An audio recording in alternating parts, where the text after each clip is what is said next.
जब भी time travel की बात आती है तो सबके माइंड में टेक्नोलॉजी, साइंस, ये सब चीज़ें बहुत ज़्यादा मतलब घूमने लगती है, जो क्यूरियोसिटी का सबसे बड़ा फैक्टर है।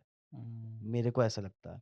मतलब कि आने वाले समय की क्या संभावनाएं, क्या पॉसिबिलिटीज हैं, वो इंसान को इतना ज़्यादा अट्रैक्ट करती है कि वो क्यूरियस हो जाता है कि यार, जो हम सोच रहे हैं कि आने वाले टाइम में ऐसा होगा, तो वो आज ही देखने को मिल जाए।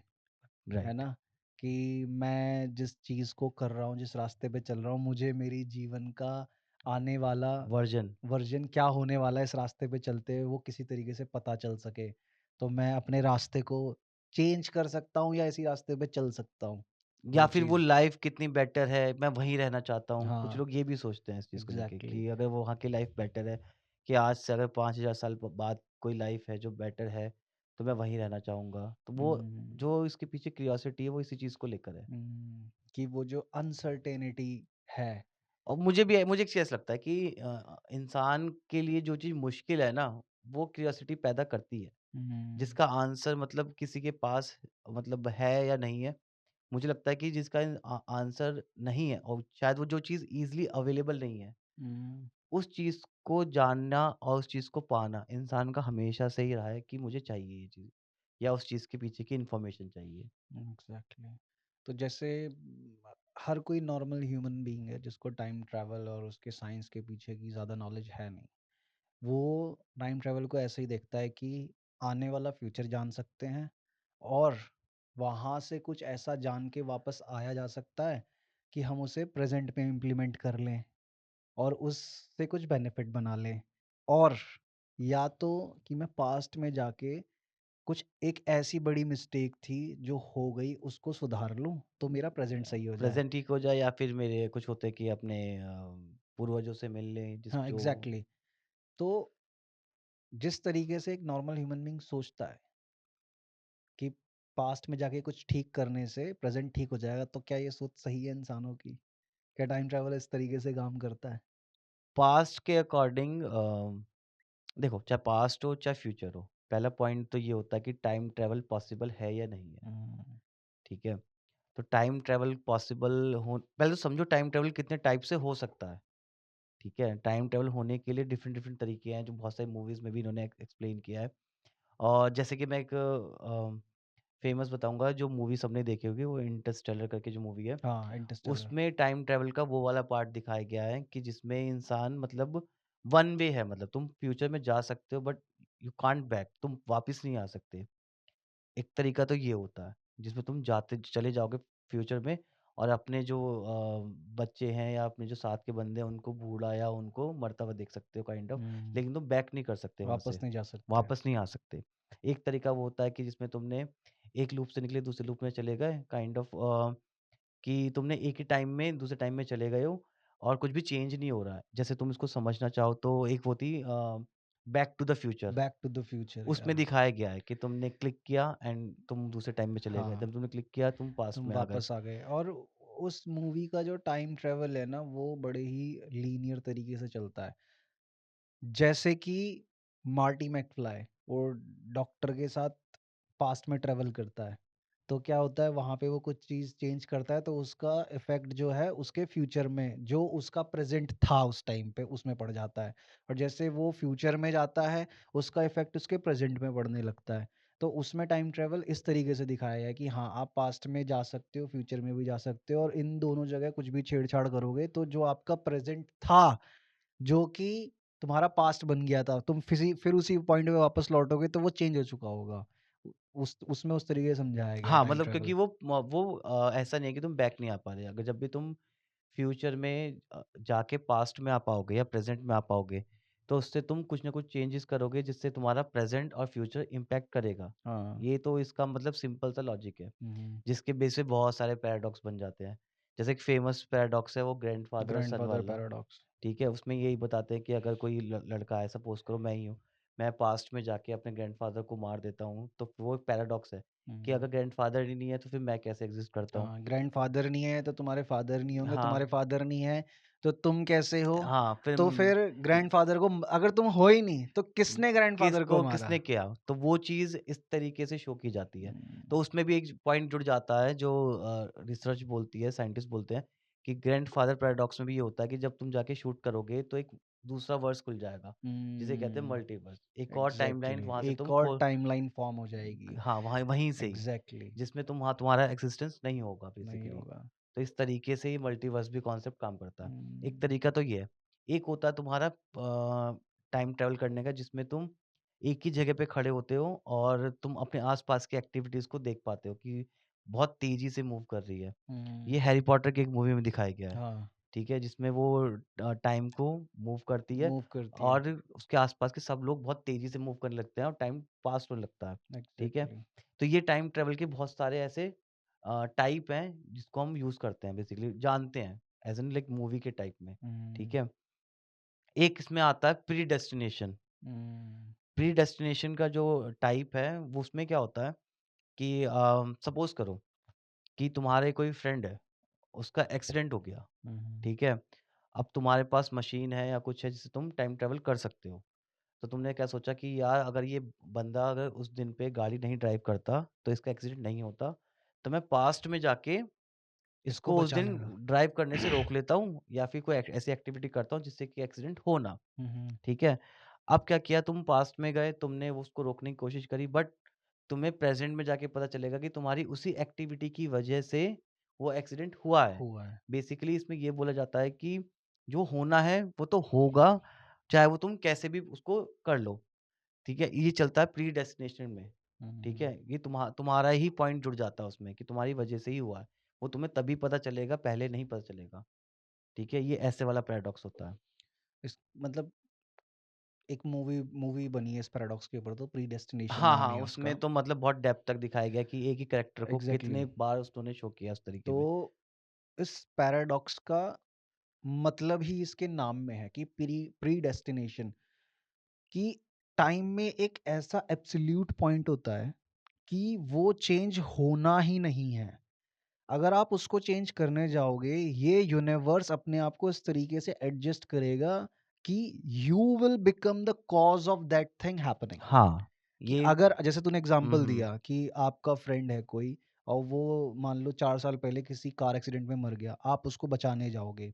अब वो सामने से गाड़ी चलाता हुआ आ रहा है, आप उसको सिग्नल दे रहे हो कि रुक जाओ, रुक जाओ, रुक जाओ। क्या पता वो आपका फ्रेंड आपके ऊपर ध्यान देने से ही उसका ध्यान भटके और तब उसका एक्सीडेंट हो जाए। मतलब वो आपको पता भी तभी चलेगा एग्ज़ैक्टली कि कि ये you will be the reason हाँ, कि कि जिसकी ये वज़ह से मेरी ये मेरी वज़ह हाँ, से हो हाँ। गया। फिर आप कुछ और करोगे तो ऐसे इतने सारे टाइम लूप क्रिएट हो जाएँगे।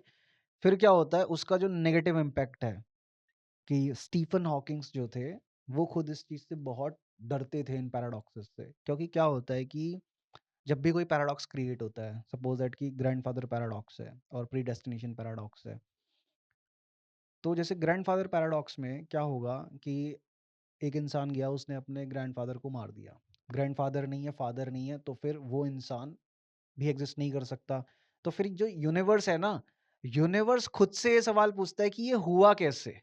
और जब यूनिवर्स अपने आप को उस तरीके से एडजस्ट नहीं कर पाता है ना, तो वो पूरा यूनिवर्स धीरे-धीरे कोलैप्स होने लगता है और फिर वो पूरा यूनिवर्स ही खत्म हो जाता वैसे है। साइंटिस्ट तो इस बात को कहते हैं ग्रैंडफ़ादर वाले में, जैसे मैंने स्टार्टिंग में बताया, उनका कहना ये है कि इस सिचुएशन में मल्टीवर्स खुल जाता है। बेसिकली टाइम की एक और लाइन एक वहाँ और से लाइन स्टार्ट हाँ, हो जाएगी। प्रोबेबिलिटी है ऐसी, हाँ, ये भी मतलब एब्सोल्यूट नहीं है इस चीज़ में कि ऐसा होगा। बट हाँ, कहा यही जाता है कि एक और टाइमलाइन, समय की एक और धारा ऐसी बन जाती है, जहाँ से वो नया फ्यूचर स्टार्ट हाँ, हाँ, होता हाँ, है हाँ। जो आपने क्रिएट करा है। मतलब आपका जो प्रेज़ेंट था वो तो एग्ज़िस्ट करता ही है किसी और टाइमलाइन में, लेकिन अब आप भी इसी टाइमलाइन में फँस गए हो। अब आप भी हाँ, वहाँ वापस नहीं जाते क्योंकि अगर आप वहाँ वापस चले गए, तो पंगा हो जाएगा। हाँ, तो वो वहीं से ये मल्टीवर्स का तो कॉन्सेप्ट शुरू हो वहीं जाता से है। आप उस टाइमलाइन से फिर आपको आगे चलना है, नहीं तो आप वो लूप क्रिएट करोगे और यूनिवर्स खत्म हो जाएगा। तो ऐसे ये प्रीडेस्टिनेशन भी ऐसा ही है। उस मूवी में कितना अमेज़िंग दिखाया गया है कि वो एक लड़की होती है, हाँ। उसको बचाना होता है उसको, ठीक है? वो कितने तिकड़मबाजी लड़ाता है, लेकिन हमेशा वो उस लड़की के मरने का कारण बनता जाता है। नहीं, नहीं, नहीं, नहीं, प्रीडेस्टिनेशन में ऐसा नहीं होता। प्रीडेस्टिनेशन में तो उसमें ऐसा एक्सप्लेन किया जाता है कि वो लड़की परेशान होती है बचपन से ही, हुँ, हुँ। ठीक है? क्योंकि उसके कोई भी नहीं होता, कोई फादर नहीं, उसको कोई पता नहीं होता। उसको पता होता है कि उसको एक अनाथ उसमें छोड़ दिया गया हुँ, था बचपन हुँ। में ही, तो अपने माँ-बाप को बचपन से ही वो कोस रही होती है, ठीक है? देन उसको बहुत टाइम बाद पता चलता है कि उसके जो बॉडी हार्मोन है, वो लड़की वाले नहीं है, लड़के वाले हैं, हुँ, तो उसका वो ऑपरेशन करवा के उसको लड़का बना देते लड़का हैं। बन जाता है। देन वो बंदा एक बंदा उससे मिलता है जो टाइम ट्रैवलिंग कर रहा होता है हुँ, ऑलरेडी, जो पास्ट फ्यूचर में हर जगह जा रहा होता है। वो उसको लेके जाता है उस उसके पास जिसने उसको एक लाइफ में एक लड़का भी मिलता है बेसिकली जो उसकी लाइफ हुँ, स्पॉइल कर देता है। ठीक है? बट वो लड़का होती है, तो वो क्या नाम है, फिर वो कहता है कि मैं तुम्हें मिलवा के लेके आता हूँ। वो मिलवाने लेके जाता है, बाद में इस पूरी मूवी का जो निष्कर्ष है, क्योंकि इसको एक्सप्लेन करना बहुत ही डिफिकल्ट है। इसमें अगर मैं कंक्लूड करूँ, तो वो बच्चा भी वो खुद ही होती है, हाँ, बच्चा एग्ज़ैक्टली। करने वाला भी वो खुद ही होती है, उसके पार्टनर भी वो खुद ही होती है, वो लड़की भी खुद ही होती है। तो उस और जिस जिस जो टाइम ट्रैवल कर रहा होता है, वो वो भी भी वो वो खुद खुद ही ही होती होता है, है। और जिस टेररिस्ट को ढूँढ रहा होता है, वो भी वो खुद ही खुद ही होता होता है। है। ठीक है? वो टेररिस्ट तब बन जाता है जब उसको पता चल जाता है कि मैं एक टाइम उसमें लूप में फँस चुका हूँ। हुँ, इसलिए वो टेररिस्ट बन जाता है। वो चलता रहता है so on, so on, so on. जब मैंने वो मूवी देखा तो मेरे को भी लगा कि यार ये क्या देखा मैंने, कि मतलब ये बहुत ही अच्छा लूप दिखाया इन्होंने, पैराडॉक्स दिखाया, ठीक है? जिसमें कि सब कुछ डिफाइंड था पहले से होने का, हुँ। कि जो होना है उसका रीज़न भी वो खुद ही बनता जा रहा खुद था ही हर जगह। बनता जा रहा है क्योंकि वो यूनिवर्स क्या कर रहा है ना, जैसे ही वो उस पुराने वाले चीज़ को चेंज करने की कोशिश कर रहा है, तो यूनिवर्स उसको कॉज़ में फिट कर दे रहा है कि बेटा अब तेरे हाथों से ही होगा ये। जैसे मैंने एक बंदे का स्टोरी, ये तो रियल लाइफ स्टोरी थी, जो मैं बताने वाला हूँ। जैसे उसका ये था कि वो बंदे को मतलब फ़ीवर वगैरह होता है, वो अनकॉन्शियस हो जाता है, फिर वो कोमा में चला जाता है, और जब वो 1 साल बाद उठता है, और 1 साल बाद उठने के बाद अपनी लाइफ़ वाइफ़ जीता है, उसके बाद वो मर जाता है। हुँ, हुँ। मरते-मरते वो अपने एक स्टूडेंट को है ना अपनी एक डायरी दे जाता है। वो डायरी लिखी होती है स्पेनिश लैंग्वेज में, तो उसका स्टूडेंट जो होता है, उसको कन्वर्ट करके जर्मन में लिख रहा होता है। ठीक है? स्टार्टिंग में तो जब वो लिखता है उसका स्टूडेंट, तो उसको समझ नहीं आ रहा होता कि भाई ये रियल लाइफ बेस्ड स्टोरी है या फिर ये इनकी कोई फ़िक्शन है ये। फ्रिक्शन है, काल्पनिक ऐसी स्टोरी है। बट जैसे-जैसे वो उस बुक को कन्वर्ट करता जाता है राइट अप में जर्मन लैंग्वेज में, वैसे-वैसे उसको समझ में आने लगता है कि ये जो जितना भी लिखा हुआ है ये सब कुछ रियल लाइफ है। हुँ, हुँ। ये उसमें ऐसे लिखा हुआ था कि जब वो कोमा में गया 1 साल के लिए, तब उसकी आँख खुलती है एक करीबन ये मान लो 2000 साल बाद, 3900 में उसकी आँखें खुलती हैं सीधा। हुँ, हुँ। वहाँ पे उसका बंदे का फेस कुछ और होता है, शक्ल कुछ और होती है, और वहाँ पे कुछ और वो प्रोफ़ाइल होता है उसका। वहाँ पे वो उठता है, वहाँ वो देखता है कि यहाँ पे बहुत सारी चीज़ें अलग हैं, बहुत बड़ी-बड़ी बिल्डिंग है, वो सब उस बुक्स में लिखा हुआ है। हुँ, ठीक है? वहाँ के वो डॉक्टर्स को बताता है, डॉक्टर समझ नहीं पाते कि इसको हुआ क्या है? डॉक्टर सोचते हैं इसको इसका एक्सीडेंट हुआ है, दैट्स व्हाई ये ऐसी बातें कर रहा है कि मैं 2000 से आया हूँ, या एक वो 20वीं सदी से आया, 21वीं सदी से आया हूँ, इस टाइप की बातें कर रहा है। ठीक है? तो डॉक्टर उसको एक वहाँ का जो प्रोफ़ेसर होता है, एक एजेड, उससे मिलवाते हैं। ठीक है? वो प्रोफ़ेसर उसकी सारी बातें सुनता है, उसको एक्सप्लेन भी करता है, कि वो प्रोफ़ेसर समझ जाता है कि ये टाइम ट्रैवल हुआ है। ठीक है? हुँ, इसको बोलते हैं टाइम ट्रैवल में स्किप कर जाना, मतलब हुँ। वो स्लिप कर जाना। जिसमें क्या होता है, एक बंदा एक जगह से दूसरी जगह स्लिप कर जाता है कुछ उसकी टाइम। कॉन्शसनेस बेसिकली किसी और के अंदर स्लिप कर गई। हाँ, बेसिकली जो क्या कहते हैं उसको, आत्मा बोलते हैं हम लोग। हुँ, वो स्लिप करके किसी और की बॉडी में चली गई, और जिसकी बॉडी में गई थी वो उस समय ही वो बंदा एक्सपायर हुआ था। हुँ। ठीक है? इसलिए वो वहाँ पे वो बन के उठा। अब ये बातें उसको बता दी गई। अब उस बंदे के अंदर ये जानने की बहुत ज़्यादा क्यूरियोसिटी थी कि भाई जिस टाइम से मैं आया हूँ, उस टाइम में क्या हुआ आज तक में, कैसे ओके। हुआ? अब वहाँ के जो लोग थे वो उसको वो चीज़ देने से मना कर रहे थे, कि तुम्हें ये इन्फॉर्मेशन हम नहीं दे सकते। अच्छा, पास्ट की इन्फॉर्मेशन हम नहीं नहीं दे देंगे। सकते, बिकॉज़ वो लोग भी ये जानते थे कि अगर ये बंदा जैसे स्लिप होके यहाँ पर आया है और स्लिप हुँ, वापस गया अपने प्रेज़ेंट टाइम में, और इसको सब कुछ पता होगा, तो ये चेंजेज़ कर देगा, और चेंजेज़ करने से क्या होगा, हमारा प्रेज़ेंट टाइम खराब हो खराब जाएगा। हो जाएगा, पैराडॉक्सेस बन हाँ, जाएँगे। इसलिए उन्होंने उसको कोई भी ऐसी इन्फॉर्मेशन नहीं दी उस समय कि हुँ, तुम जिस टाइम से आए हो वहाँ पे उसके बाद क्या हुआ? अब क्या हुआ, वहाँ पे उसने 1 साल बिताया। मतलब जितने टाइम के लिए वो अपने प्रेज़ेंट में हाँ, हाँ। हॉस्पिटल में कोमा में है, उत वो फ्यूचर के अंदर 1 साल वहाँ पे हाँ, जीवित है, किसी जीवित और है। बॉडी के हाँ, अंदर। किसी और बॉडी के अंदर। ठीक है? और वो फेस देख के भी अपना चौंक जाता है कि ये फेस भी मेरा नहीं है स्टार्टिंग में तो। हुँ, फिर क्या होता है कि अब वहाँ पे वो बिल्डिंग्स देखता है, जो भी चीज़ देखता है वो सब कुछ अपनी डायरी में लिखता है, जब वो वापस आता है। ओके। ठीक है? वही डायरी वो उसका स्टूडेंट क्या कर रहा है अभी ट्रांसलेट कर रहा है। ट्रांसलेट कर रहा है बेसिकली। अब ये सारी स्टोरी जब वो लिख रहा होता है और वो बंदा वहाँ पे जी कर मतलब वहाँ पे रहकर आया है। उसने आकर यहाँ पे किसी को भी एक्सप्लेन नहीं किया कि भई उसने ऐसा कुछ देखा या ऐसा कुछ नहीं देखा। हुँ, ठीक है? उसने हुँ। सारी चीज़ें अपनी डायरी में लिख दी लेकिन। जब उसका ये बात डायरी में जो ट्रांसलेट हुई, ये मीडिया में इतनी बार उछली, सब सब लोग शॉक थे देख के, कि हुँ, इतना मतलब कैसे उसमें उसमें बहुत सारी चीज़ें ऐसी भी थी, बहुत बारीकी से एक्सप्लेन किया हुआ था कि ये बिल्डिंग ऐसी थी या ये जगह वहाँ पे अब है ही नहीं, एग्ज़िस्ट ही नहीं करती है। और वहाँ पे उसने ये भी मेंशन कर रखा था कि वहाँ पे अब एलियंस भी मतलब जो हमारा एलियन से मिल के रहते हैं, हम लोग जा सकते हैं उनके ग्रह पे, वो हमारे ग्रह पे आ सकते हैं। सारी चीज़ें मेंशन कर रखी थी उसने, ओके। ठीक है? डॉक्टर्स ने तो ये बोला कि जब ये बुक मतलब रिवील हुई ट्रांसलेट होने के बाद, इसके ऊपर बुक भी लिखी उसके स्टूडेंट ने ही। तो उन्होंने ये बोला कि या तो ये हो सकता है कि उस बंदे की अपनी कोमा की एक काल्पनिक कहानी हो। कहानी है कि वो कोमा में ऐसे उसने ये सपना देखा हो और उसने ये सब लिख दिया हो। लेकिन कुछ लोग कहते हैं कि नहीं, इतना डिटेल्ड में कैसे कोई लिख सकता है किसी कोमा में कोई सपने को? क्योंकि हुँ, उसमें एक-एक दिन का मतलब डिटेलिंग में लिखा हुआ था हर एक चीज़। ओके। तो ये एक ऐसा भी मैंने मतलब पढ़ा है, नेट पे पढ़ा हुआ है ये चीज़। हाँ, मतलब क्योंकि अगर इतनी डिटेल में उस इंसान ने अपने एक्सपीरियंसेस को लिखा है, तो कहीं न कहीं भाई उसने वो चीज़ जी है, एक्सपीरियंस करी है, तभी वो उतनी डिटेल्स में लिख पाया क्योंकि ड्रीम्स का इतनी क्लैरिटी में याद रह जाना पॉसिबिलिटी नहीं बनती और ड्रीम्स बड़े ही स्कैटर्ड आते हैं।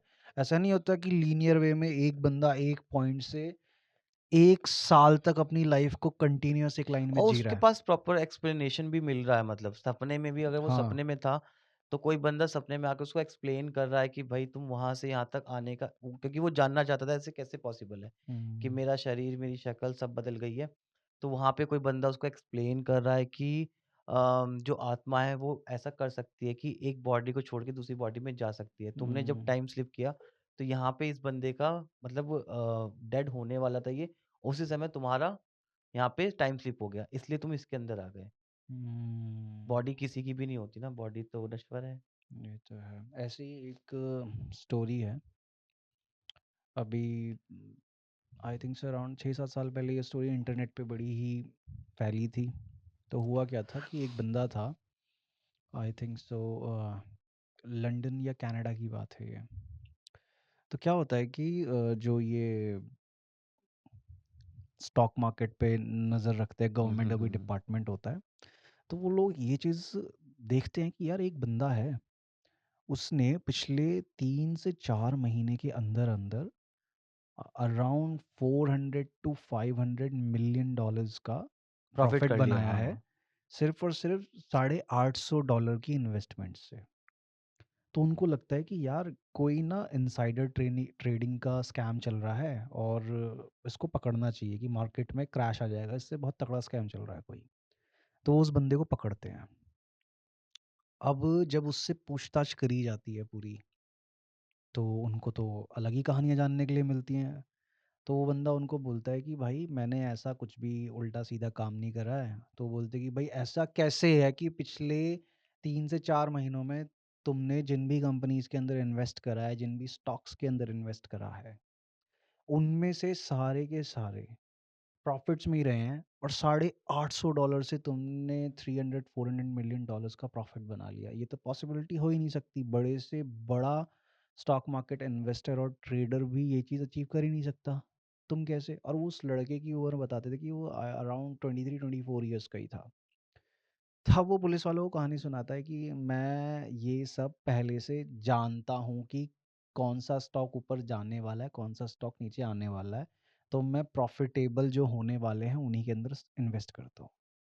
पुलिस वाले और चकरा गए, ऐसा कैसे पॉसिबल है? तुम कैसे जानते हो पहले से ही? तब वो उनको बोलता है क्योंकि मैं इस टाइम का हूँ ही नहीं, मैं तो फ्यूचर से आया हूँ।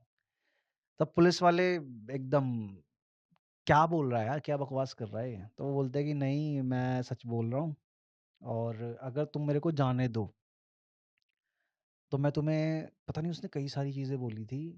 उसमें से 2 जो 4 मेजर चीज़ें थी, वो ये थी कि उसने कहा था कि मैं तुमको एड्स वायरस का इलाज बता दूँगा। हाँ, मैं तुमको ये बता दूंगा कि इस दुनिया का सबसे खतरनाक आतंकवादी जिसको बहुत टाइम से तुम लोग ढूंढ रहे हो, ओसामा बिन लादेन, वो कहाँ छुपा हुआ है। और उसने बताया कि आने वाले समय में कोई बहुत बड़ी बीमारी फैलेगी, मैं उसका इलाज भी बता दूंगा। ऐसे करके उसने 4-5 चीज़ें बताई थी। अब क्या होता है, पुलिस वाले यकीन नहीं करते उसकी बात पे, उसको उठा के जेल में डाल दिया जाता है। अब पुलिस वाले ये समझ रहे होते हैं कि ये कोई बहुत बड़ा रैकेट चल रहा है, और इसकी जो पूरा है टीम वगैरह जो भी हैं इसके साथ के बंदे, हमें ना उनको पकड़ना है। अब वो क्या करते हैं, उसकी जो बेल मनी होती है उसको रखते हैं वो $1 मिलियन की, कि इतना तगड़ा बेल अमाउंट रख दिया, कोई छुड़ा ही ना सके। कोई छुड़ा ही ना सके। और जो भी छुड़ाने आएगा, जो भी इतने पैसे देने को राजी होगा, तो हम फिर उसको दबोचेंगे, क्योंकि $1 मिलियन किसी ऐरे गैरे के पास तो इजीली अवेलेबल होने नहीं वाले, कि इस बंदे को कोई भी आसानी से आके छुड़ा ही ना सके, और जो भी आएगा वो इसके टीम से ही आएगा। तो होता क्या है कि उसको $1 मिलियन दे के कुछ समय बाद एक इंसान आता है, वो छुड़ा लेता है उसको। ठीक है। फिर उसके बाद उसकी कोर्ट में पेशी होनी होती है। तो जिस दिन उसकी डेट होती है ना, वो उस दिन कोर्ट में आता ही नहीं है। उसके बाद फिर पुलिस वाले जहाँ पे वो रह रहा होता है वहाँ पे जाते हैं ढूंढने के लिए, वो नहीं मिलता। जहाँ जहाँ ढूंढा जा सकता था उस इंसान को और उस आदमी को जिसने उसे छुड़ाया था, वो उन दोनों का कहीं पे कोई भी नामो निशान ही नहीं मिलता। वाह। तो मतलब एकदम से ऐसा कैसे हो गया कि उस इंसान ने अपने सारे के सारे जो कहते हैं ना फुटप्रिंट्स, डिजिटल फुटप्रिंट्स मिटा दिए। कि आज के टाइम में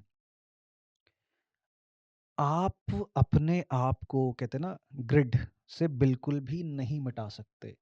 आप अपनी प्रेजेंस को एक पॉइंट तक ले जाके मिटा सकते हो। जैसे आज मुझे गायब होना हो, तो मैं अपने पिछले 5 साल में क्या किया, 6 साल में क्या किया, वो मिटा सकता हूँ। लेकिन अगर मैं यहीं पैदा हुआ हूँ, ठीक है, तो मैं अपने सारे के सारे रिकॉर्ड्स तो नहीं मिटा सकता ना कहीं कुछ ना कुछ तो मेरा रिकॉर्ड मिलेगा ही, जो गवर्नमेंट फाइल्स में कहीं ना कहीं है। उस इंसान का कहीं भी कोई भी रिकॉर्ड ही नहीं मिला, कोई रिकॉर्ड नहीं। और कुछ भी तब से लेके आज तक उस इंसान के बारे में कुछ नहीं पता चला, और आज भी उसका केस ना ओपन है। उसका आज भी केस ओपन है। तो ऐसे बहुत सारे इंसिडेंट्स हुए हैं। जैसे कि एक जापान में एक इंसिडेंट हुआ था। अब इसको टाइम ट्रैवल का केस कहेंगे कि क्या कहेंगे, बट क्या होता है कि जापान में एक नॉर्मल दिन एक फ़्लाइट आके उतरती है। सब लोग जो अपना इमिग्रेशन काउंटर होता है वहाँ हाँ, ये पे मैंने भी जाके, सुना है, बहुत फेमस हुआ था हाँ, ये। चेकआउट कर रहे होते हैं सब। तो एक इंसान आता है और उसका पासपोर्ट देखता है जो ऑफिसर होता है, तो वो कहता है कि सर, आप कहाँ से आए हो, आप किस काम के लिए आए हो जापान? वो कह रहे हैं मैं बिजनेस मीटिंग के लिए आया हूँ अपनी, और अपना कंट्री का नाम बताता है वो। तो जापानीज जो ऑफिसर होता है वो अपने बाकी के सीनियर्स ऑफिसर को भी बुलाता है। उसका पासपोर्ट देखते हैं, तो पासपोर्ट में वो कहता है भाई ये कंट्री जो है इसका नाम तो टॉरेड है, टॉरेड नाम की कोई कंट्री तो उस दुनिया में एग्जिस्ट ही नहीं करती है। तो और इसका जो पासपोर्ट है, इसके पासपोर्ट पे ऑलरेडी जब ये प्रीवियस ईयर्स में जापान आया होगा, उसके जो स्टैम्प्स है वो लगे हुए हैं। इसका मतलब ये पासपोर्ट तो असली है, और ये स्टैम्प्स भी हमारे ही हैं, असली स्टैम्प्स हैं ये। पासपोर्ट भी असली है, स्टैम्प्स भी असली है। तो ये कंट्री जो है, ये कंट्री कौन सी है? मैंने तो कभी सुनी नहीं है कंट्री। और जो जापानीज ऑफिसर होते हैं वो भी कहते हैं हाँ यार इस टाइप की तो कोई कंट्री भी है। तो उसको ले जाते हैं वो साइड में, ऑफिस में ले जाते हैं, वहाँ बैठ के उससे पूछताछ होती है कि अच्छा आप जापान कब आए थे, कितनी बार आ चुके हो पहले, वो सब बताता है। तो वो बोलता है कि सर, प्रॉब्लम ये है कि आप जिस कंट्री का पासपोर्ट हमें दिखा रहे हो, कंट्री तो एग्जिस्ट ही नहीं करती है। तो वो कहता है कि भाई पागल वागल हो गया, आर यू मैड? मैं यहाँ पैदा हुआ हूँ, पला हूँ, बड़ा हूँ, और कितनी बार मैं इस कंट्री से जापान आ चुका हूँ तुम्हारे यहाँ पे, और तुम कैसे कह रहे हो इस बात को? तो उसके सामने ना वर्ल्ड मैप रखते हैं। वो बोलते हैं कि अच्छा आप ये बताओ कि इस मैप में किस जगह पे है आपकी कंट्री? तो वो एक जगह उंगली रखता है, वो बोलता है यहाँ मेरी कंट्री है टॉरेट। और जहाँ वो उंगली रखता है वो एरिया होता है वेस्ट इंडीज एथियोपिया वाला। कह रहे कि सर ये तो एथियोपिया वेस्ट इंडीज रीजन है, तो यहाँ तो टॉरेट है ही नहीं। कह रहा नहीं भाई मुझे नहीं पता, लेकिन मेरी कंट्री यही है टॉरेट। और वो कंफ्यूज सारे के सारे कि भाई अब इसका क्या करें। तो कहते हैं कि ठीक है सर, मतलब हम आपको ऐसे तो जाने नहीं दे सकते, हम आपको कल सुबह तक पूछताछ के लिए रखेंगे। तो वो क्या करते हैं, उसको एक होटल में ठहराते हैं और उस होटल के बाहर 2 जापानीज़ गार्ड को रखा जाता है उसके रूम के बाहर कि भाई ये बंदा अंदर ही रहना चाहिए, और कोई अंदर जाता हो तो उसका पूरा रिकॉर्ड रखना, हमें बताना और इसको बाहर मत जाने देना। जो भी इस चीज़ इसको चाहिए होगा वो सब तुम लाके दे देना, इस पे पूरा निगरानी रखनी है तुम्हें। अब क्या होता है, वो बंदा रात को रुकता है। एक दिन पूरा बीतता है, सुबह होती है, जब पुलिस ऑफिसर्स उसको लेने के लिए आते हैं वहाँ पे, गेट खोलते हैं, रूम के अंदर कोई भी नहीं, पूरा कमरा खाली। जापानीज़ ऑफिसर्स जो होते हैं वहाँ पे, जो 2 बंदे खड़े होते हैं, उन्होंने गार्ड्स उन पे चिल्लाते हैं, क्या हरकत है, कहाँ गया वो बंदा, ये सब। कह रहा है भाई हम तो हिले नहीं यहाँ से रात भर, तो ना ये गेट खुला है रात को, हमें नहीं पता वो कहाँ है। क्या सिक्योरिटी कैमरास में चेकिंग करी जाती है, तो वो देखते कि हाँ यार सिक्योरिटी गार्ड तो वहीं के वहीं खड़े हुए हैं कॉरिडोर में, और ना वो गेट खुला ना कुछ, ना उस इंसान के उस होटल से बाहर निकलने की कोई वीडियो। अंदर आने का उनका था कि वो सुबह जब आए थे उस इंसान को लेके, लेकिन उस इंसान के बाहर जाने की कोई वीडियो नहीं थी होटल में। अब सरप्राइजिंग बात ये होती है इस चीज़ में, चलो वो इंसान गायब हुआ तो एक बात थी, जो पुलिस वालों ने अपनी हिरासत में उसके सारे पासपोर्ट और डॉक्यूमेंट्स रखे हुए थे ना गवर्नमेंट लॉकर के अंदर, वो सारे डॉक्यूमेंट्स भी गायब हो जाते हैं। अब वो ये समझ सोचने में पड़ जाते हैं कि यार वो इंसान गायब हुआ होटल से, समझ में आता है लॉकर से हमारे जो अंडर ऑब्जर्वेशन में उसके डॉक्यूमेंट्स थे जो हमने लॉक करके रखे हुए थे, वो कैसे गायब हो गए। इस चीज़ का कोई पॉइंट समझ नहीं आया उनको। ये भी बड़ी मिस्ट्री रही उनकी कि भाई। मुझे तो ये लगता है कि जब वो बाय चांस टाइम स्लिप से आया उसमें, हाँ। ठीक है, या वो पैरेलल यूनिवर्स में था, वो इसमें टाइम स्लिप की वजह से इसमें आ गया, हम्म। और वो थोड़े टाइम के बाद वो वापस अपने टाइम में चले जाते हैं। हम्म। इसमें यही कॉन्सेप्ट चलता है कि मैंने बहुत सारी स्टोरी सुनी है। कोई लोग गाड़ी में कहीं ड्राइव कर रहे थे, उनको ऑल ऑफ अ सडन वो उन्होंने फील किया कि ये ट्रैक कुछ और है। हाँ, ये कोई और रोड है, उनको कुछ अलग हाँ, बिल्डिंग्स फिर दिखने ऑल ऑफ लग अ गई सडन वो अपने ठीक हो जाता है। चारों तरफ। एक मैंने इंसिडेंट सुना था जिसमें किसी को एक बंदा उन्हें मिलता है पुराने कैमरे के साथ, सारी डिस्कशन होता है उस बंदे के साथ, और ऑल ऑफ अ सडन वो बंदा गायब हो जाता है। सोवियत यूनियन कुछ बताता है वो अपनी जगह का। ये यूक्रेन कीव की कहानी है ये। हाँ, हाँ, कि वो पुलिस वालों को मिलता है वो बंदा, और ऐसे ही बेसुध-सा घूम रहा होता है वो सड़क हाँ, पे, हाँ, हाँ, यही स्टोरी है। है ना? हाँ, तो हाँ। एक पुलिस वाला उसको पकड़ता है, बोलता है भाई कौन हो तुम? क्या हो गया? कहाँ जाना है तुम्हें? तो वो बड़ी हड़बड़ाहट में उसको बोलता है जगह कौन-सी है? बोलता है ये तो कीव है। अच्छा यूक्रेन, तो वो बोलता है कि यार नहीं है कीव, तो कहते हैं कि क्या हो गया? कि मैं कीव का ही हूँ पर ये कीव शहर नहीं है। तो उसकी आईडीज़ वगैरह चेक करते हैं। उसकी आईडी होती है भाई पता नहीं कितने 100 साल पुरानी की, जब यूक्रेन यूएसएसआर का पार्ट हाँ, था। जब वो सोवियत यूनियन लेके, सोवियत यूनियन हाँ, का था पार्ट। हाँ। उसके पास एक कैमरा होता है, तो वो बोलता है कि इस कैमरे में मतलब फ़ोटोज़ वगैरह मेरी, मैं फ़ोटोग्राफ़ी कर रहा था और एकदम से मैं यहाँ पे पता नहीं क्या हुआ, मैं नहीं, यहाँ उसका पे ये था खड़ा कि हुआ हूँ। मैंने कुछ ऑब्जेक्ट देखा था आसमान में आसमान देखा था में और कुछ, एकदम से मैं यहाँ एकदम देखता से मैं हूँ। यहाँ पे हाँ, आ गया, मेरे को पता नहीं चल रहा। फिर क्या था कि जब वो बंदा मिला था उस टाइम तक वो जो रील वाले कैमरास थे, वो पर्टिकुलर कैमरास बनने बंद हो गए थे और वो रील भी बनना बंद हो गई थी। तब वो किसी एक स्पेशलिस्ट फोटोग्राफर को बुलाते हैं जो उन फोटोज को डेवलप करता है नेगेटिव्स के थ्रू। तब वो देखते हैं कि हाँ इन फोटोज में जो यूएसएसआर के टाइम पे, सोवियत यूनियन के टाइम पे जो यूक्रेन का कीव शहर हुआ करता था और जैसी बिल्डिंग्स हुआ करती थी, वो सब बिल्डिंग्स थी उस फोटोग्राफ्स में, और कई सारी बिल्डिंग्स उस टाइम की आज के टाइम में भी जिस टाइम पे वो मिला उनको एग्जिस्ट करती थी। तो वो अपनी वो, वाइफ के साथ भी था हाँ उसमें एक फ़ोटो एग्जैक्टली। में। फिर एकदम से क्या था, उस बंदे के साथ भी ऐसा ही होता है वो कि वो गायब बंदा हो भी जाता है, हाँ। झटके से फिर वो गायब हो लोग उस जाता है। लेडी को ढूँढते हैं, लेडी को ढूंढने वो जाते हैं, तो मिलती है इन उसको, फ्यूचर वो हाँ, उसकी गर्लफ्रेंड बुढ़िया हो चुकी बढ़िया हो होती है, चुकी होती है। फिर वो वो मिलती बताती है। है कि भई हाँ, ऐसे-ऐसे इस टाइम में मेरा हस्बैंड गायब हो गया था, हाँ। थोड़े टाइम में वापस आ गया था। देन वो 2007 में फिर से गायब हो गया और वो अभी हाँ, आज तक आया ही नहीं आज तक वापस। मिला नहीं है, ये और उसका एक कहानी भी। फ़ोटोग्राफ है बस मेरे पास, एग्ज़ैक्टली। वो भी उसका बताते हैं फ़ोटोग्राफ 2050 का है। हाँ, और मतलब फ़ोटोग्राफ से मेरे को एक चीज़ याद आई है, मैंने बहुत समय पहले मतलब यूट्यूब पे वीडियोज़ देखे थे कुछ, फ़ोटोग्राफ्स के बारे में ही थे। उनमें क्या था कि पुराने टाइम के फ़ोटोग्राफ्स थे वो कुछ, और उसमें दिखाए गए कुछ ऐसे अनयूजुअल लुकिंग बंदे कि उनको देख के ऐसा लग ही नहीं रहा था कि ये उस टाइम के लोग हैं। जैसे चार्ली चैपलिन मूवी का एक क्लिप दिखाया था उन्होंने, उसमें दिखाते हैं कि चार्ली चैपलिन जो फ्रंट फ्रेम में जो एक्टिंग कर रहा है, पीछे उसके ना एक क्राउड जा रहा होता है। तो उस क्राउड में दिखाते हैं कि एक लेडी होती है जिसके पास ना कुछ काइंड ऑफ कैमकॉर्डर जो आते थे ना पहले रिकॉर्डिंग करने के लिए, कैमकॉर्डर टाइप ऑफ कुछ डिवाइस होता है, वो उससे ना ऐसे कुछ रिकॉर्डिंग कर रही होती है।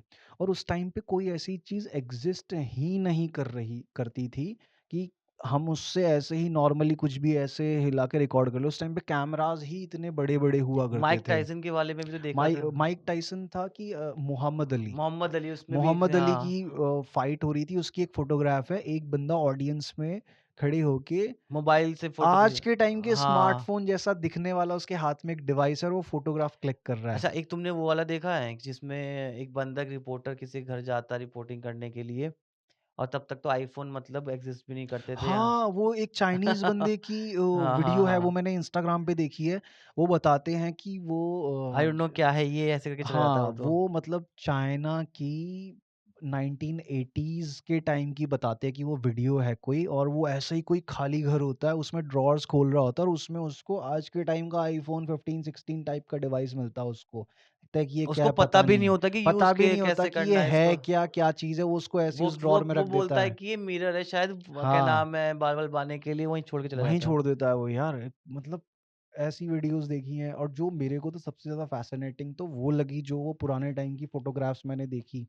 कि एक फ़ोटोग्राफ देखी, उसमें एक बंदों की पूरे ग्रुप की फ़ोटो खींची हुई है। उसके अंदर वो सारे के सारे लोग उस टाइम में जैसे कोट पैंट्स में रहा करते थे, हैट्स पहनते थे, उस टाइप की ड्रेस में है। लेकिन उनमें एक लड़का ऐसा है जो आज के टाइम की पोलो टी-शर्ट और कैप्री या जीन्स पहन के खड़ा हुआ है। एक और इंसिडेंट हुआ था,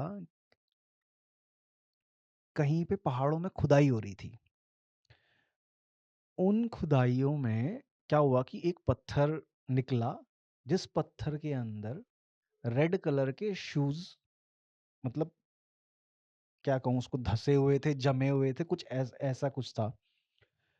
तो जब वो इमेज जो थी इंटरनेट पे सर्कुलेट होने लगी, तो उस पे जो वो जो शूज़ था, रेड कलर का कैनवस शूज़ था, वाइट कलर का सोल था, और उस पे 3 वाइट कलर के स्ट्राइप बने हुए थे जैसे एडिडास के शूज़ पे बने होते हैं। इस तरह के स्ट्राइप्स बने हुए थे उस पे। लोग उस चीज़ को लेके मतलब इतने शॉक्ड कि यार ये जूता जिस समय पे मिला पहाड़ के अंदर खुदाई में, तो मतलब बहुत समय पहले ये धँस गया होगा हाँ, यहाँ हाँ, पे, हाँ, हाँ। और ये आज के जूतों की सिमिलैरिटी जैसा दिख रहा है। तो इस चीज़ की पॉसिबिलिटी मतलब कैसे यार? तभी तो एक उनका स्टीफन हॉकिंस का एक एक्सपेरिमेंट भी था जो आज भी रोटेट कर रहा है वो। हाँ, वो एक्सपेरिमेंट था कि वो टाइम ट्रैवलर्स को एक पार्टी पे बुलाते हैं। तो वो क्या करते हैं कि एक दिन पार्टी रखते हैं, और किसी को कोई इनविटेशन नहीं देते वो। जब पार्टी ओवर हो जाती है ना, उसके बाद वो टाइम ट्रैवलर्स के लिए इनविटेशन छोड़ते हैं। तो उनका कहना ये था कि अगर टाइम ट्रैवलर सच में एग्जिस्ट करते हैं, तो वो मेरी इस पार्टी में आएँगे, पास्ट में आ जाएँगे पार्टी में। तो लेकिन कोई आता नहीं है, तो वो ये कहते हैं कि टाइम ट्रैवल एग्जिस्ट नहीं करता। क्योंकि टाइम वो पार्टी खत्म होने के बाद नहीं, पहले ही वो इनविटेशन सर्कुलेट करते हैं। अगर पहल नहीं यार, पहले पहले अगर करते हैं और वो पहले वेट करते हैं उस समय कि पहले कोई टाइम अगर ट्रैवल होगा तो इस वाली इनवाइट में आएगा। अगर अगर कोई पहले नहीं आया तो वो समझ जाते हैं कि क्या नाम है, टाइम ट्रैवल पॉसिबल नहीं है। पहले करते हैं, पहले क्योंकि करते हैं। अगर पहले इनविटेशन दे देंगे वो, तो फिर तो हाँ। लोग पहुँच ही जाएँगे ना उस नहीं, दिन पे। नहीं, वो पहले ही इनवाइट भेजते हैं वो। उन्हें कैसे पता चलेगा जब पार्टी खत्म हो जाएगी तो? क्योंकि वो टाइम ट्रैवलर्स हैं ना, नहीं, वो तो नहीं, एक दिन में उनको वापस आ जाएँगे स्टीफन ना। हॉकिंस को कैसे पता चलेगा? हाँ, ये भी ये है। चीज़ था। तो उनका ये था कि उन्होंने इनवाइट पहले भेज दिया था, हुँ, हुँ। सर्कुलेट कर दिया था। फिर वो उस टाइम पे वहाँ बैठे रहे कि हुँ, कोई टाइम ट्रैवल होगा तो आएगा। जब कोई नहीं आया तो उन्होंने क्लियर कर दिया कि हाँ, टाइम नहीं आया जा पास्ट में सकता। ट्रैवल करना मुश्किल, हाँ, नामुमकिन है, इम्पॉसिबल है। तो इम्पॉसिबल है। कई साइंटिस्ट उस कि चीज़ फ्यूचर के में लिए अगर कोई हाँ। मशीन होगी, ये एक्सपेरिमेंट ऐसे था कि फ्यूचर में कोई मशीन होगी टाइम ट्रैवल की, तो ये मेरा इन्विटेशन सर्कुलेट होके वहाँ तक पहुँच जाएगा अपने आप ही। हुँ, मैं आज इनवाइट भेजूँगा, वहाँ पहुँच चुका होगा। तो मशीन होगी तो कोई टाइम ट्रैवलर ट्रैवल करके मेरे साथ यहाँ पे खाना खाने के लिए आएगा। आएगा। बट कोई नहीं आया तो उन्होंने बोल दिया कि पास्ट में ट्रैवल करना इम्पॉसिबल इम्पॉसिबल है। है। तो उस चीज़ का जो कई सारे साइंटिस्ट हैं, वो अपनी तरफ से ये थ्योरी प्रेज़ेंट करते हैं कि मेबी ऐसा हो सकता है कि जिस समय पर टाइम मशीन का इन्वेंशन हो इन फ्यूचर या हुआ हो इन फ्यूचर, उस टाइम तक स्टीफन हॉकिंग्स का वो मैसेज किन्हीं भी कारणों की वजह से डिस्ट्रॉय हो चुका हो। तो वो मैसेज टाइम ट्रैवलर्स तक ना ही पहुंच पाया हो। और दूसरी ये भी बहुत बड़ी पॉसिबिलिटी है हाँ, कि कि कोई आया हो, कोई ये भी। आया हो, और मे भी हो सकता है कि इन फ्यूचर ह्यूमैनिटी एग्जिस्ट ही नहीं करती, कि हमारा फ्यूचर कुछ समय तक हो, उसके आगे हो ही ना। तो ये चीज़ हो सकती है। और मतलब मैं तो ये भी सोचता हूँ यार कि मे भी ऐसा हुआ हो कि कोई टाइम ट्रैवलर आ गया हो, ठीक है। जब मैंने ये स्टोरी सुनी थी तो मेरे दिमाग में ऐसे खुराफाती ख्याल आया ये, क्योंकि स्टीफन हॉकिंग्स जो थे, जो टाइम ट्रैवल के पैराडॉक्सेस थे ना, उनसे बहुत डरते थे वो। क्योंकि उनका मानना ये था कि टाइम ट्रैवल का अगर एक भी ऐसा पैराडॉक्स जो ट्रिगर हो गया, तो हमारा ये पूरा यूनिवर्स खत्म हो जाएगा, ठीक है। तो मे बी मे बी ऐसा हो कि स्टीफन हॉकिंग्स टाइम ट्रैवलर्स को पार्टी पर बुला के उन टाइम ट्रैवलर्स को मारने वाले हों, और टाइम ट्रैवलर्स ने ये चीज पहले देख ली हो। तो हो सकता है वो ना आए हों, या फिर टाइम ट्रैवलर्स आए हों और उन्होंने स्टीफन हॉकिंग्स से कुछ ऐसी बातें करी हों कि स्टीफन हॉकिंग्स ने यही ज्यादा अच्छा समझा। समझा कि ना ही बताया जाए अभी, तो वही ठीक है। क्योंकि अगर अब यहाँ से बता दी गई चीज़ें, क्योंकि टाइम ट्रैवलर्स ने बोला कि हम आपसे आके मिल गए, ठीक है, क्योंकि आपने ये कॉज़ैलिटी पैदा करी हमारे यहाँ आने की। लेकिन अब हम जो डिस्कशन कर रहे हैं, बता रहे हैं आपको, अगर वो आपने बाहर बताया लोगों को, तो यहाँ से पैराडॉक्स ट्रिगर हो सकता है। अगर आप चाहते हो कि पैराडॉक्स ट्रिगर हो, तो आप बता देना, और नहीं चाहते हो तो मत बताना। तो मतलब ये हाँ, मेरा पॉसिबिलिटीज़ हो हाँ, कि सकती हैं ये ये मेरे सब। दिमाग की खुराफाती जो विचार आया कि हाँ, कि अगर ऐसा हो सकता है, इस चीज़ की पॉसिबिलिटी एग्ज़िस्ट कर सकती है कि स्टीफन हॉकिंग से मिले हों टाइम ट्रैवलर्स, और उन्होंने चुना कि मैं ना बताऊँ इस चीज़ को। टाइम ट्रैवल क्योंकि अच्छा। देखो एक चीज़ तो ये भी है ना कि जैसे हमने पिरामिड वाले उसमें बोला था कि भई उनकी भी बहुत सारे सिंबल्स ऐसे थे जो रिप्रेज़ेंट करते थे टाइम ट्रैवलिंग को। हुँ, जैसे तुमने बताया था कि वो बोट का साइन। हेलीकॉप्टर्स के हाँ, हायरोग्लिफ्स बने हुए थे, वो इमेजेस सब बनी क्या हुई है? थी। वो कैसे पॉसिबल है? कुछ तो एग्ज़ैक्टली। ऐसा था ना जो हुआ है। चाहे हम उसको एलियन कह लें, चाहे हम उसको टाइम ट्रैवलर कह लें, उसको हम कैसे भी बोल सकते हैं उस चीज़ कैसे को भी तो। बोल सकते हैं हम उस चीज़ को। हाँ, मे बी पॉसिबिलिटी है इस हुँ। बात की कि हम ही लोग फ्यूचर में जाके टाइम ट्रैवल का इन्वेंशन करें, और पास्ट में ट्रैवल करके उन सारी सिविलाइजेशंस को देखने जाएं जो उस टाइम पे एग्जिस्ट करती हों, और उन सारी सिविलाइजेशंस को ग्रो करने के लिए हेल्प करें कि हाँ चलो यार, इन सिविलाइजेशंस को ग्रो करने के लिए हेल्प करते हैं। तो ये क्योंकि है आगे। ना देखो सबसे जैसे तुम ये बात बोल रहे हो ना इससे एक बहुत बढ़िया बात मेरे को क्लिक हुई है। जैसे कि आज तक कोई ये नहीं समझ पाया कि पिरामिड बने कैसे? हम्म। और एक एक बहुत सिंपल सा मैंने कहीं पढ़ा था कि अगर फ्यूचर से कोई चीज़ पास्ट में आ जाती है, तो उसका इनिशियल पॉइंट खत्म हो जाता है। हाँ। समझ रहे हो? कि हम्म। इनिशियल पॉइंट उसका कुछ नहीं रहेगा। कुछ नहीं अगर रहेगा। फ्यूचर से सपोज़ करो तुम ये बुक लेके आ गए मेरे पास कि शिवम तुम्हारी बुक है, तुमने लिखी है, तुमने लिखी है। ठीक है? फिर कोई और आ जाए, कोई और आ जाए। एक्चुअल में वो बुक मैंने कभी लिखी ही नहीं लिखी ही होगी, नहीं। क्योंकि वो फ्यूचर से पास्ट में आई है पास्ट में आई बुक, है। तो उसका इनिशियल पॉइंट खत्म हो जाएगा। इनिशियल माइंड खत्म हो गया और उसका। ऐसे ही क्या पता इसका जो पिरामिड्स वगैरह इनका इनिशियल पॉइंट खत्म हो चुका, आज तक लोग यही सोच रहे हैं कि बना कैसे?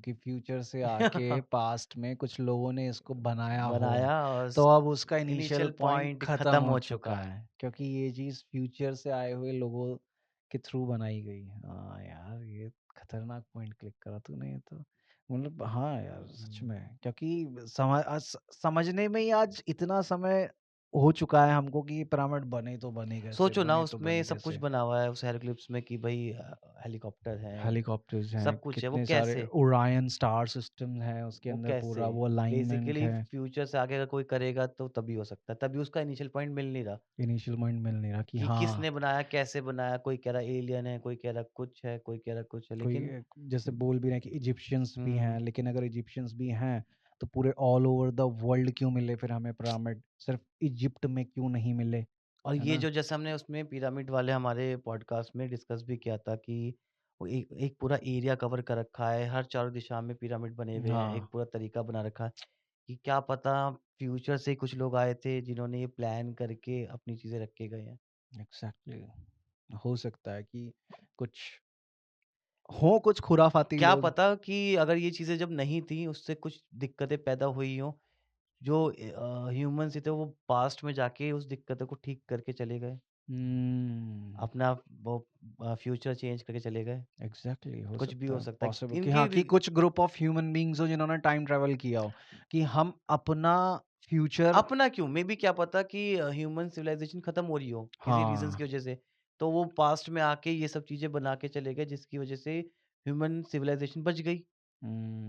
चाहे हुँ। वो एजुकेशन देने के नाम पे हो ह्यूमन्स को, चाहे कुछ भी टेक्नोलॉजी देने के नाम पे हो, चाहे ए टू ज़ेड कुछ भी हो। क्योंकि सपोज़ दैट कि इन फ्यूचर, जिस फ्यूचर से वो लोग आए, उन्होंने ये ची जब वो सिविलाइज़ेशन किसी भी ऐसे क्राइसिस पे आके रुक गई हो, जब उनको ऐसा लगा हो कि हाँ, ओके, अगर हमारी टाइमलाइन में ये सब चीज़ें हुई होती तो हमारा फ्यूचर बहुत डिफरेंट होता। हाँ। तो वो फ्यूचर से आए इस पॉइंट पे और उन्होंने यहाँ पे वो सारी चीज़ें क्रिएट करी हों, फिर उस पॉइंट से जिस टाइमलाइन में आज हम हैं, हाँ, क्या पता वो टाइमलाइन क्रिएट शुरू हो हुई गया हो। है। ओके यार, हाँ, तभी हमारे सही, पास सही। इन सब चीज़ों का आंसर नहीं है। हम्म, दैट्स fascinating यार। हाँ, कुछ चीज़ें हैं ना ऐसी कि क्योंकि जिनका सोच के देखो जवाब नहीं है। साइंस इतनी तरक्की कर चुकी है, सब कुछ हो चुका है, लेकिन कुछ जो सवाल है वो आज भी सवाल ही है। आज भी सवाल ही है, उनको उनके समझ कोई नहीं आ रहा। आंसर नहीं है। अब जैसे पास्ट में जैसे फ्यूचर में ट्रैवल करने के लिए बोलते हैं कि लाइट स्पीड से ज़्यादा फास्ट होनी चाहिए हमारी स्पीड, तो उसमें ऐसे बोलते हैं जैसे है ना? उसने बोला था न्यूटन ने तो बोला था कि टाइम जो है वो कांस्टेंट रहेगा हर जगह कहीं पे भी हो। हुँ, लेकिन फिर जब आइंस्टीन आए तो हुँ। उन्होंने बताया कि नहीं, टाइम टाइम रिलेटिव भी है, मतलब चेंज करता है। चेंज करता ठीक है। है? जब उनका वो आया था अम, थ्योरी ऑफ हाँ, रिलेटिविटी। थ्योरी ऑफ रिलेटिविटी उन्होंने एक्सप्लेन किया। या तो तुम्हारे पास स्पीड हो, स्पीड हुँ, ऑफ लाइट जितनी, और उसको एक्सप्लेन करने का तरीका बहुत सिंपल है। तुम समझ के देखो कि अगर सपोज़ करो कि तुम स्पीड ऑफ जैसे इसमें दिखाया जाता है कि इंटरस्टेलर में, इंटरस्टेलर। उसमें तो दिखाया जाता है दूसरा पॉइंट कि जो दूसरा पॉइंट होता है उनका मास का, हुँ, ठीक है? एक होता है स्पीड ऑफ लाइट। अगर तुम्हारे पास कोई चीज़ है जो स्पीड ऑफ लाइट जितना ट्रैवल कर सकती है, तो तुम क्या नाम है फ्यूचर में जा सकते हो। कैसे? जैसे सपोज़ करो कि तुम धरती पे हो, ठीक है? एक वॉच रख दो धरती पे और एक वॉच लेके चले जाओ प्लेन में बैठ स्पेस के। में, हाँ। स्पेस में चले जाओ चाहे तो प्लेन में चले जाओ, कहीं चले जाओ। वहाँ पे स्पीड से ट्रैवल कर रहे हो। पूरा धरती का चक्कर लगा के आओगे तो दोनों जो घड़ियाँ होंगी ना उसमें टाइम डिफरेंस आ जाएगा। एग्ज़ैक्टली। ठीक है? जो ऊपर घड़ी लेके गए थे तुम वो पीछे चलेगी, जो नीचे वाली थी वो आगे दिखाई देगी तुम्हें। हुँ, अगर स्पीड ऑफ लाइट से चलोगे तो तुम्हारा टाइम स्लो हो जाएगा और धरती का टाइम फास्ट चलता फास्ट रहेगा। चलता रहेगा।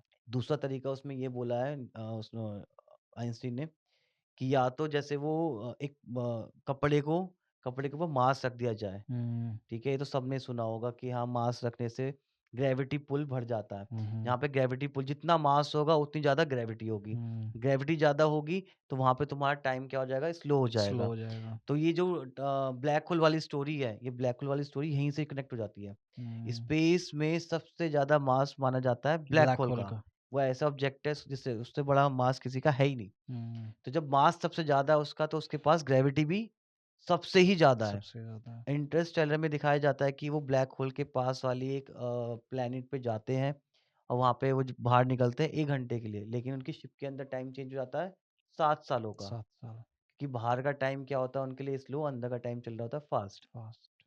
ये किसी को नहीं पता कि तुम ब्लैक होल के पास जाके जिंदा बचोगे नहीं बचोगे, बचोगे बट कि नहीं बचोगे? ये कॉन्सेप्ट ये वाला है कि मास ज़्यादा होगा तो ग्रेविटी ज़्यादा होगी, ग्रेविटी ज़्यादा होगी तो टाइम स्लो हो स्लो जाएगा। हो जाएगा। तो 2 तरीके हैं तुम्हारे पास, बट ये दोनों ही तरीके आज की डेट में साइंटिफिकली तो मतलब थियोरेटिकली उन्होंने प्रूव कर दिया, थियोरेटिकली प्रूव कर लेकिन हम दिया है। पे कोई भी तरीका नहीं है हाँ, इस अभी चीज़ को अचीव करने का। टेक्नोलॉजी नहीं है हमारे पास, ऐसी मटेरियल साइंसेज़ नहीं है कि हम ऐसी टेक्नोलॉजी को बना पाएँ हाँ, अभी। अचीव कर सकें इस चीज़ों को। तो जैसे टाइम में फ्यूचर में जाएँ हम, ठीक है? फ्यूचर टाइम ट्रैवल करने के लिए बोलते हैं कि स्पीड ऑफ लाइट से ज़्यादा तेज़ और लाइट इसमें चाहिए एक एक हमें, चीज़ मैं ठीक बताना है? भूल गया, इसमें बहुत अजीब चीज़ है एक चीज़, हुँ, कि अगर तुम है ना सपोज़ करो कि ऐसा लगता है ना कि टाइम ट्रैवल मीन्स कि तुम यहाँ पे बैठे हो, तुमने बैठे और दूसरे टाइम में चले गए पृथ्वी पे ही, ऐसा कुछ नहीं था। इनकी रिसर्च के अकॉर्डिंग टाइम ट्रैवलिंग में ये है तरीका, जो तरीका है आज तक किसी ने एक्सप्लेन भी नहीं किया, है, तरीका एक्चुअल में है क्या? कि जो आइंस्टीन ने एक्सप्लेन किया है। उसमें ये है कि तुम्हें है ना अपना टाइम बिताना पड़ेगा ऐसी जगह पे।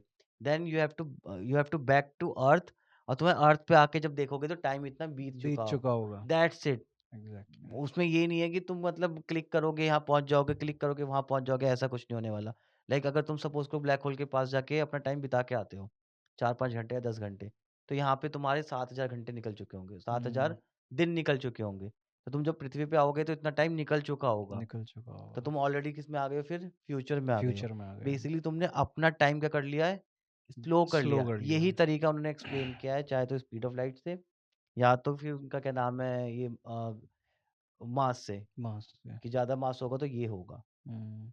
और जैसे टाइम में पीछे जाने के लिए कहते हैं कि नेगेटिव स्पीड चाहिए हमें, कि स्पीड ऑफ लाइट्स से माइनस स्पीड चाहिए, नेगेटिव स्पीड हाँ, चाहिए। हाँ, बेसिकली वही है ना, कॉन्सेप्ट तो वही है हुँ, कि अगर स्पीड ऑफ लाइट के थ्रू ट्रैवल करोगे तो तुम्हारा टाइम स्लो हो जाएगा। अगर तुम उतना नेगेटिव में जाओगे तो तुम्हारा टाइम प्लस में चला जाएगा। हुँ, तो कहानी वही है कि अगर जब तुम प्लस में जैसे सपोज़ करो तुम्हारा टाइम स्लो हुआ और अर्थ का टाइम नॉर्मल वे पे फ्लो कर रहा है। तो यहाँ पे टाइम लोगों की उम्र, उन लोगों की एज या लोगों का टाइम बीतता जाएगा। तुमने अपना टाइम कम स्लो कर लिया, तुम सपोज़ करो 1 साल बिताया तुमने, बट पृथ्वी पे वो हो गया 10 साल, ठीक है? बट यही चीज़ अगर तुम उल्टा करोगे, तो क्या हो जाएगा तुम बैक में चले जाओगे, पास्ट में चले पास्ट में चले जाओगे। जाओगे। वैसे हर कोई साइंटिस्ट मतलब यही बोलता है कि पास्ट में जाना इट्स वेरी इम्पॉसिबल, और पास्ट में भी ना आप वहीं तक जा सकते हो, उसी पॉइंट तक जा सकते हो जिस पॉइंट पे टाइम ट्रेवल का इन्वेंशन हुआ हो। जैसे नील डिग्रास टाइसन है, वो उस चीज़ को बड़े अच्छे से समझाते हैं कि आप अपनी कार को वहीं तक चला सकते हो जिस पॉइंट तक सड़क बनी है, या फिर जिस पॉइंट से सड़क बननी शुरू हुई। आप उससे आगे जा ही नहीं सकते जहाँ पे रास्ता ना हो। तो बेसिकली जिस दिन टाइम ट्रैवल का इन्वेंशन होगा, टाइम मशीन का इन्वेंशन होगा, वो पॉइंट होगा जहाँ से टाइम में आगे जाने की और टाइम में पीछे जाने की रोड बनेगी। तो वो लास्ट पॉइंट है। वो फर्स्ट पॉइंट है टाइम में आगे जाने के लिए, और टाइम में पीछे जाने का वो लास्ट पॉइंट है जिस दिन टाइम ट्रैवल मशीन का इन्वेंशन इन्वेंशन होगा, होगा, क्योंकि रोड वहीं तक है। उससे आगे कोई है ही उससे नहीं। उससे आगे, उससे पीछे कभी कुछ था ही नहीं टाइम ट्रैवल के करने के लिए। उससे आगे आगे ही, और उसी पॉइंट तक सिर्फ आप पीछे आ सकते हो। ये बड़ी फैसिनेटिंग, और मतलब टाइम ट्रैवल तो मैं जब पढ़ रहा था तो यार इतना वास्ट टॉपिक है ना, कि मतलब इसमें मल्टीवर्स आके जुड़ता है, पैरेलल यूनिवर्सेस आके जुड़ जाते हैं इस यार टॉपिक सारी बात में। छोड़ो, हम भगवानों का भी पढ़ते हैं, बचपन से देखते आते हैं, चाहे महाभारत हो, चाहे कुछ भी हो, कि उस समय वो चीज़ें उड़ती थी, वो हम्म। तीर से लड़ते थे, तीर में बहुत सारी चीज़ें दिखा दी उन्होंने, ठीक है? ब्रह्मास्त्र बोलते हैं, वो हम्म। चीज़ें हैं क्या एक्चुअल में? कभी सोचा है? क्या है वो चीज़ें? कोई जादू है? वो उस समय की एडवांस साइंस होगी। बेसिकली वो साइंस ही है, वो टेक्नोलॉजी है जो उनके पास थी, उनके पास थी, हमारे पास नहीं है वो। जिसको वो अलग-अलग नाम से बुलाते हैं। और जैसे बोलते हैं ना कि आज के टाइम में फिर ऐसा क्या हो गया कि वो टेक्नोलॉजी कैरी फॉरवर्ड होके यहाँ फ्यूचर में नहीं आ पाई। तो मैं कुछ टाइम पहले ना एक मूवी देख रहा था, इडियोक्रेसी। ये टाइम ट्रैवल के ऊपर ही बनी हुई मूवी है। तो उसमें क्या दिखाते हैं कि एक लड़का होता है और एक लड़की होती है, क्रिमिनल्स होते हैं। वो भाग के कहीं पहुंच जाते हैं, और वो सब इंसिडेंट होता है, वो टाइम ट्रैवल करके फ्यूचर में पहुंच जाते हैं। तो क्या दिखाते हैं फ्यूचर में, क्या होता है अमेरिका में, जितनी जनता होती है ना, सब फुद्दू हो चुकी होती है, सब इडियट्स बन चुके होते हैं, बेवकूफ। और वो जो प्रेसिडेंट ऑफ अमेरिका होता है वो भी एक नंबर का बेवकूफ़ इंसान है, गधों की तरह हरकतें कर रहे हैं। वो यहाँ आके देख रहा है कि यार मेरे टाइम में जो चीज़ें गलत थी, वो चीज़ें तो यहाँ पे मतलब ऐसे चल रही हैं खुलेआम, ठीक है? बच्चों के सामने गालियाँ दे रहे हैं लोग, बच्चों को ही गाली दे रहे हैं लोग। तो कह रहे हैं यार ये सब क्या हो गया है? और देखते हैं कि खेत में जैसे फसल लगाने के लिए पानी डाला जाता है ना, तो कह रहे खेत में वो जो कोल्ड ड्रिंक्स होती है ना वो डाल रहे हैं। तो वो पूछता है लोगों से कि यार ये क्यों कर रहे हो तुम? कोल्ड जैसे ड्रिंक्स क्यों आज की डाल डेट रहे हो? में वो क्या नाम है, चॉकलेट के पकोड़े बन रहे हाँ, हैं। तो वो क्या पूछता है कि यार कि ऐसे क्यों कर रहे हो तुम? ये क्यों कर रहे हो? तो कह रहा है कि ऐसे ही हो रहा है, हमें नहीं पता, हम तो ऐसे ही कर रहे हैं, हमें तो ऐसे ही बताया है। तो यार वो फिर क्या होता है, वो बंदा ना प्रेसिडेंट ऑफ अमेरिका से मिलता है। तो वो देखते हैं प्रेसिडेंट ऑफ अमेरिका भी वो गले में इतना बड़ा WWE का वो ऐसा मेडल सा डाल के बनियान पहन के ऐसे घूम रहा है। कह रहे यार इसको क्या हो गया? फिर अब क्या होता है, वो तो समझदार है, वो तो फ्यूचर से आया है, मतलब अपने जो उसका जो प्रेजेंट था उसमें वो बेवकूफ़ है, लेकिन वो इन बेवकूफ़ों के सामने बहुत स्मार्ट हुँ, आदमी है। हुँ। तो प्रेसिडेंट ऑफ अमेरिका से वो बातचीत करता है, तो उसको लगता है कि यार ये बड़ा समझदार आदमी है, कैसी समझदारों वाली बातें कर रहा है हमारे सामने। तो ना उसको वो टास्क देते हैं कि जो फसल है इसको उगा दो तुम। मतलब वो खुद ही ऐसे बोलता है कि मतलब कि मैं फसल उगा सकता हूँ ऐसे और सारी प्रॉब्लम सॉल्व हो जाएगी, क्योंकि लोगों के लिए खाने वाने वो एक कोल्ड ड्रिंक होती है उसको ही पी रहे होते हैं वो। तो पहले तो वो बोलता है कि ठीक है आप ना लोग ना ये कोल्ड ड्रिंक पीनी बंद करो, ठीक है? उसको पता चल जाता है इस कोल्ड ड्रिंक में ही कुछ गड़बड़ है। तो बोलता है कोल्ड ड्रिंक पीनी बंद करो और मैं फसल उगाऊंगा। तो उसको जो प्रेसिडेंट ऑफ अमेरिका होता है ना वो टास्क दे देता है कि ठीक है तू फसल उगा, और नहीं उगा पाया तो तेरे को ना हम फांसी देंगे, यहीं व्हाइट हाउस के सामने तेरे को फांसी पे लटकाऊंगा मैं। उसने कहा ठीक है।